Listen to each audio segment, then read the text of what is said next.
साथियों नमस्कार। अनियमित कर्मचारियों को लेकर इस वक्त की बहुत ही महत्वपूर्ण जानकारी प्राप्त हो रही है।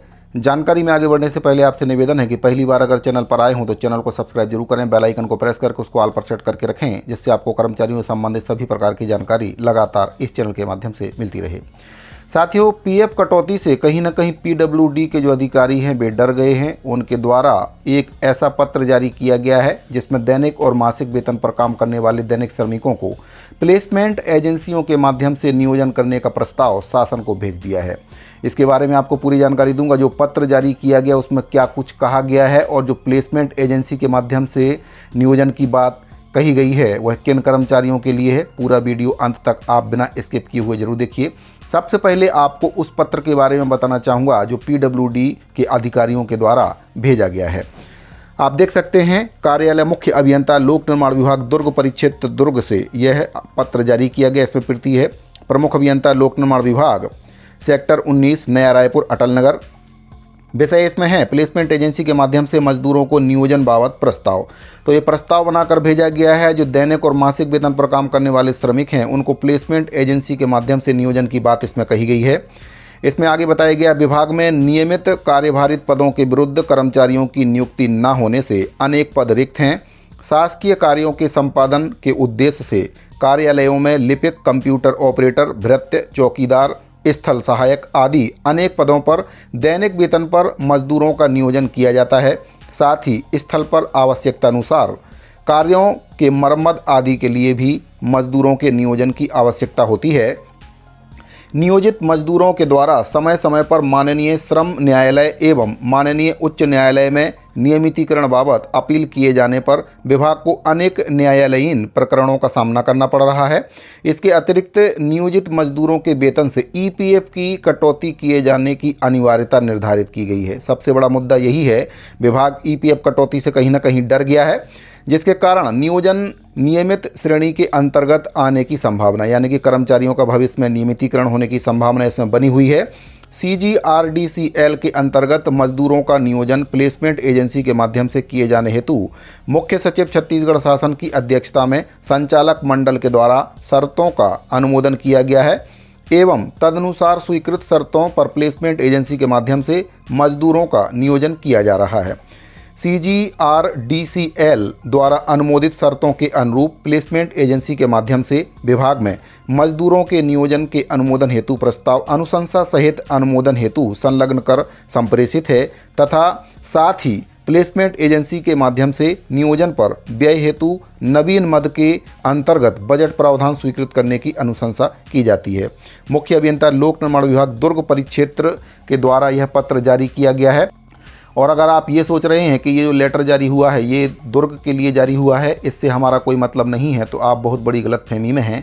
ऐसे ही पत्र सभी संभागों से जारी होंगे और जो दैनिक और मासिक वेतन पर काम करने वाले श्रमिक हैं पीडब्ल्यूडी के, जो अभी वर्तमान में सीधे विभाग से वेतन ले रहे हैं, उनको पीएफ कटौती का लाभ मिल रहा है, जिससे उनका भविष्य सुरक्षित है।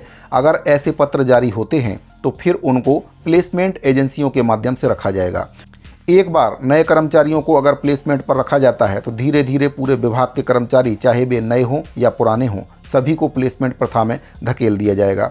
साथियों, जितने भी पीडब्ल्यूडी के दैनिक और मासिक वेतन पर काम करने वाले श्रमिक हैं उनको इसका विरोध करना होगा। जिन विभागों में पीएफ कटौती अभी तक शुरू नहीं हो पाई है वे जाकर अपने विभाग में पीएफ कटौती शुरू करवाएं। पीएफ कटौती नियमितीकरण का एक बहुत अच्छा साधन है, नियमितीकरण के लिए एक मार्ग प्रशस्त करता है। तो साथियों, कर्मचारियों के लिए ईपीएफ कटौती काफ़ी ज़रूरी है। ईपीएफ कटौती ही कर्मचारियों के नियमितीकरण का मार्ग प्रशस्त करता है। आप इस बात से अंदाज़ा लगा सकते हैं कि पीडब्ल्यूडी के ईपीएफ कटौती से लोक निर्माण विभाग के अधिकारी काफ़ी डर गए हैं। उन्हें ये डर है कि इन सबको अब नियमित करना होगा और उनका जो डर है इस पत्र से स्पष्ट दिख भी रहा है। इसीलिए जो साथी ईपीएफ कटौती अभी तक लागू नहीं करवा पाए हैं वे जल्दी से जल्दी इसको लागू करवाएं। जिनका ईपीएफ कट रहा है ऐसे साथी बिना किसी देर किए हाई कोर्ट बिलासपुर में स्थायीकरण के लिए मुकदमा कर सकते हैं। उनके पास एक ठोस वजह भी है। वे ये दलील दे सकते हैं कि विभाग के द्वारा उनको अब निजीकरण में डालने की जो कार्रवाई है वह की जा रही है, इसलिए हम सभी न्यायालय की शरण में आए हैं। कुछ साथियों को ये लग सकता है कि ये जो पत्र जारी किया गया है इसमें नए कर्मचारियों को प्लेसमेंट पर रखा जाएगा, पुराने कर्मचारियों को प्लेसमेंट पर नहीं रखा जाएगा, तो वे बहुत बड़ी गलतफहमी में है। एक बार अगर कर्मचारियों को प्लेसमेंट प्रथा में धकेल दिया जाएगा तो पूरा का पूरा विभाग प्लेसमेंट पर ही चलेगा और इससे वे सभी लाभ कर्मचारियों को मिलना बंद हो जाएंगे जो भविष्य में उनके लिए काफ़ी फ़ायदे का सौदा हो सकते हैं। जैसे कि ईपीएफ कटौती है वह कर्मचारियों के लिए एक बहुत ही अच्छी योजना है, इससे कर्मचारियों का भविष्य सुरक्षित होता है। लेकिन प्लेसमेंट में जाने के बाद ये सभी लाभ हो सकता है कर्मचारियों को ना मिले।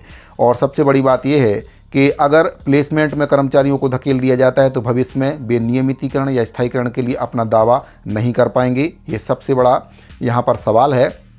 इसीलिए कर्मचारियों को इस आदेश का विरोध करना चाहिए और जल्द से जल्द अगर हो सके तो इसके लिए कोर्ट में याचिका दायर करना चाहिए कि उनको विभाग के द्वारा निजीकरण की ओर धकेला जा रहा है। इसीलिए वे कोर्ट की शरण में आए हैं और इससे कर्मचारियों को हो सकता है कुछ हद तक कोर्ट से राहत भी मिल जाए।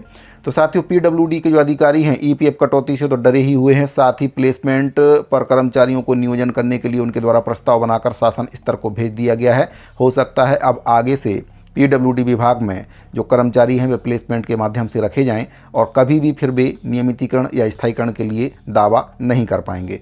तो पीडब्ल्यूडी के जो दैनिक और मासिक वेतन पर काम करने वाले श्रमिक हैं, अनियमित कर्मचारियों को लेकर बहुत ही महत्वपूर्ण जानकारी प्राप्त हो रही थी। उम्मीद करता हूं कि जानकारी आपको पसंद आई होगी।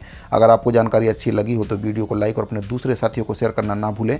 इस वीडियो फिलहाल इतना ही, मिलते हैं अगली वीडियो में। अभी के लिए दीजिए इजाज़त। धन्यवाद।